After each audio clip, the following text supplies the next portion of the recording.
Et c'est ce qui marque le début des 2 mois de vacances forcées. Alors, je vais être un petit peu contradictoire, mais ça m'enchante pas du tout.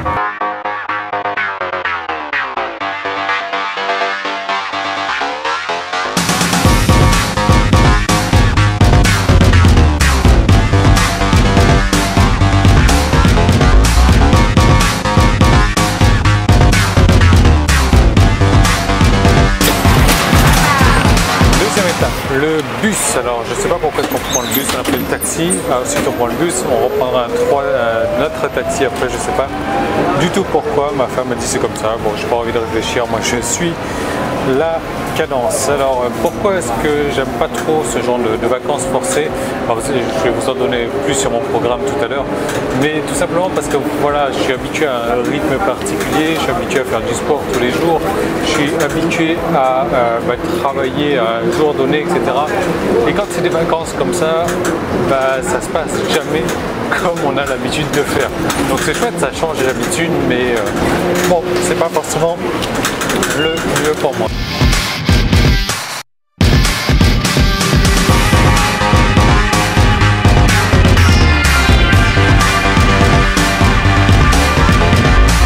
Ok, ça y est, donc dans le deuxième taxi maintenant, on est sur Bangkok, vous pouvez voir un petit peu, ou peut-être pas. Donc là, direction le premier hôtel. Alors il est super tôt, il est 9h20. Je sais pas si on va pouvoir faire le check-in à l'hôtel ou pas. Je sais pas pourquoi est-ce qu'on est parti aussitôt d'ailleurs. Enfin bref, bon, on s'est levé à 6h30 ce matin. Là on va à l'hôtel, premier hôtel. Donc vous allez voir, ça va être des vacances assez mouvementées. Ok, welcome in Bangkok now. Ça y est, donc on est à Bangkok. Vous voyez bien avec tout ce câblage téléphonique là. Donc, comme prévu, on n'a pas pu faire le check-in à l'hôtel. C'est à partir de 14h et il est 9h30. L'autre souci qu'on a, c'est que on va aller dans un centre commercial là, parce que j'ai rendez-vous avec mon pote là à 11h. Le problème, c'est que ça se trouve à 10h. Donc, on va aller se poser quelque part, on va aller prendre un petit thé, on va aller prendre un deuxième petit-déj, parce qu'on a pris le petit-déj à 7h du matin. Et voilà, après, on va aller rencontrer tout ce beau monde là.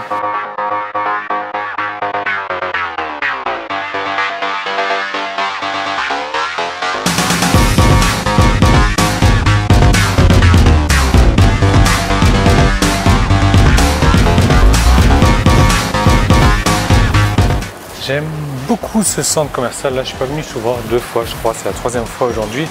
Le truc c'est que c'est un peu comme un hall d'aérogare et chaque étage a un thème différent. Donc là on est sur l'étage de Londres, donc je vais vous montrer un petit peu. Il y a plusieurs étages, il y a la Grèce, il y a Paris, il y a Londres, il y a Tokyo, il y a San Francisco. Donc là vous voyez bien le bus rouge à double étage de Londres. Donc c'est vraiment sympa. Et puis regardez, hop, on peut aller à Istanbul, là. Il suffit de monter d'un étage, donc c'est vraiment un centre commercial très joli. Bon ça y est, du coup nous on en a profité, on a rencontré donc Kevin.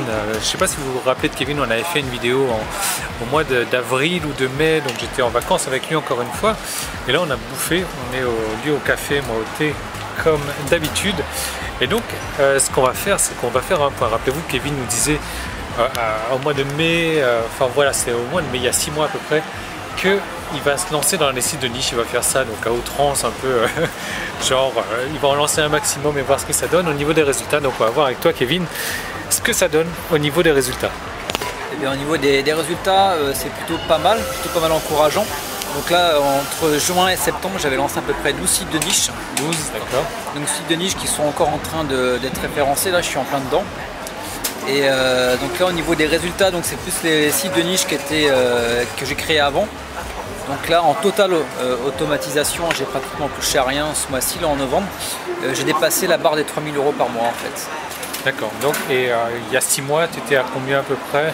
Alors, il y a 6 mois, je devais être... 2 fois moins ouais, 2 fois moins, j'étais entre 1000 et 1500 à peu près. Voilà, donc en gros en 6 mois, tu as doublé tes revenus quoi. Ouais, j'ai doublé mes revenus pratiquement sans rien faire là sur ces sites-là. Ouais, pratiquement sans rien faire, d'accord. Ouais. Un article de temps en temps, un petit peu de référencement, mais je veux dire le taux horaire il est pratiquement proche de 0. D'accord. Et la contrepartie par rapport à tout ça? La contrepartie, c'est que j'ai quand même passé pas mal de temps, notamment sur ces sites-là, même si maintenant je fais plus rien. Ouais.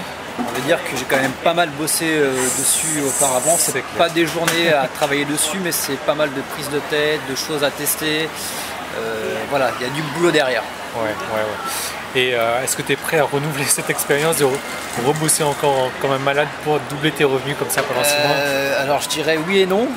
Bosser comme ça, il faudra le faire. Ah ouais. Par contre, c'est pas moi qui le fera. Je pense que je paierai quelqu'un pour le faire. Ouais, c'est clair. Et donc voilà, ce que je veux vous dire, c'est que les gens croient encore à la pilule magique, au truc où il suffit d'acheter un truc, vous allez appuyer sur un bouton et vous allez gagner 500 € comme ça par jour en ne faisant rien, ça n'existe pas.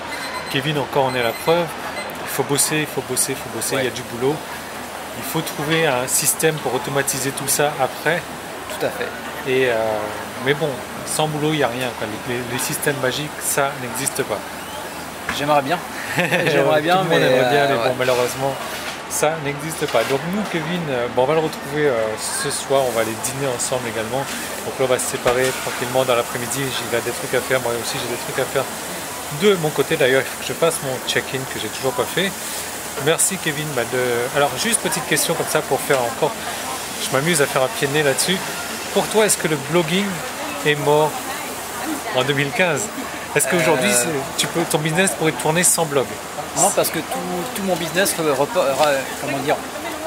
repose sur des sites de niche. Voilà, exactement. Donc, si j'avais pas de site de niche, si ça marchait pas, je serais à zéro actuellement. Donc non, le blogging n'est pas mort en 2015 et encore moins en 2016. Voilà. Donc les gens qui écoutent les soi-disant gourous, entre guillemets, qui vous disent que le blogging est mort,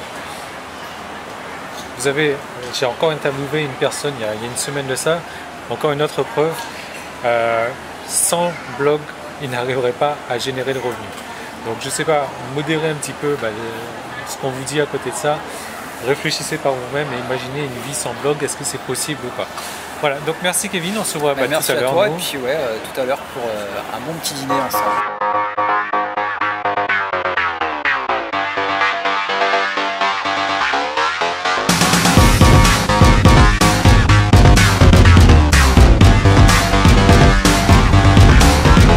Ça y est, le check-in donc est fait.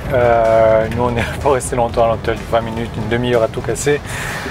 On est en direction d'un gros centre commercial, donc maintenant pour retrouver d'autres personnes. Les autres personnes, c'est qui? Mon père, sa femme, son ami en fait, et des amis à eux, donc ils sont 7. Et ils sont en Thaïlande pour quelques jours maintenant, 15 jours, 3 semaines je crois. Donc il va falloir les balader pendant 3 semaines. Donc c'est pour ça que mes vacances commencent comme ça. Donc nous on a pris un taxi Uber, là je ne sais pas si vous connaissez, c'est autre chose qu'un taxi normal quoi. Ma femme n'avait jamais pris un taxi Uber, c'est vraiment génial, c'est vraiment la classe là. La voiture est nickel. Donc on va dans ce grand centre commercial, ce soir il y a gros dîner, etc. Donc pas mal de choses à venir encore dans cette vidéo.